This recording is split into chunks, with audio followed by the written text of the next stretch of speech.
In this video, I'll be showing you how to turn on voice typing mic on keyboard for an Android phone. It's an easy tutorial, so if you find this video helpful, drop a like and subscribe. But anyways, getting into it, it's very simple to go ahead and do this. Now, voice typing on the Samsung keyboard is a native feature that allows you to dictate text in any app. And you can choose between Samsung's offline friendly engine or Google's cloud-based accuracy. So what you want to do is go over to your settings application, scroll down and towards the bottom, you're going to find general management. Then tap on your keyboard list or anything like that. And then all you got to do is ensure you have your keyboard. So let's just say we want to go to Samsung keyboard. Now we're going to see a lot of different options right here. And then you can go over to voice input and then you can choose Samsung voice input. So then whenever you're, on a keyboard or anything like that, you could basically use a microphone toggle if you want to go ahead and do that. Right now I'm on Gboard.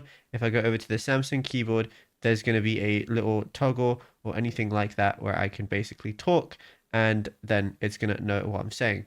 Alternatively, I can also just use the Google keyboard as well to do the same thing. So if I went over to my settings, went back one, then I went over to Gboard like this.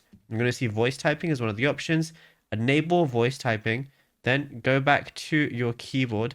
And then if I just change the different keyboard mode that I'm currently on, and then you have a choice between your Samsung keyboard and your Google keyboard. But of course, if you want to do it on the Samsung keyboard, as you can see on the bottom left, I have the microphone and it's picking up what I'm saying. And yeah, it's literally as simple as that. Now, if you found this video helpful, be sure to drop a like and subscribe.